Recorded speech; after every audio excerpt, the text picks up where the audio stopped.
Non sappiamo cosa succede per palestre come la nostra, che sono in regola a livello di protocollo già da che abbiamo riaperto tra maggio e giugno.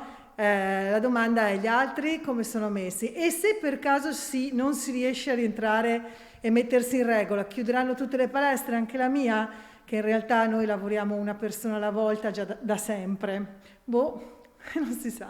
Sono tempi sempre più incerti per il mondo del fitness, palestre e piscine. Graziate dall'ultimo DPCM saranno sotto esame per una settimana per valutare se tutte si sono adeguate ai protocolli di sicurezza. Questo è il compromesso che si è trovato all'interno del governo. Insomma, la decisione sembra solo rinviata. L'unica cosa a essere certa è l'ansia degli operatori del territorio. Tra ieri sera e stamattina siamo in chat continua e siamo stati sommersi dalle telefonate, dai messaggi preoccupatissimi delle associazioni. Eppure il virus sembra aver risparmiato impianti e centri sportivi. Solo Axi riunisce in Veneto 1000 soggetti, tante le palestre. In 1000 associazioni abbiamo avuto 2 casi nella stessa associazione, cioè 180.000 soci, 2 casi di positività asintomatica. Stesso copione nelle piscine, dove i costi nei mesi sono lievitati. I regimi a cui stiamo lavorando sono regimi che ci mettono in grossa sofferenza perché dobbiamo lavorare con un numero ridotto di persone, quindi con incassi nettamente inferiori.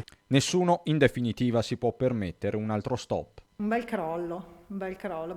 Siamo sopravvissuti al primo lockdown, non so come andrà questo secondo lockdown.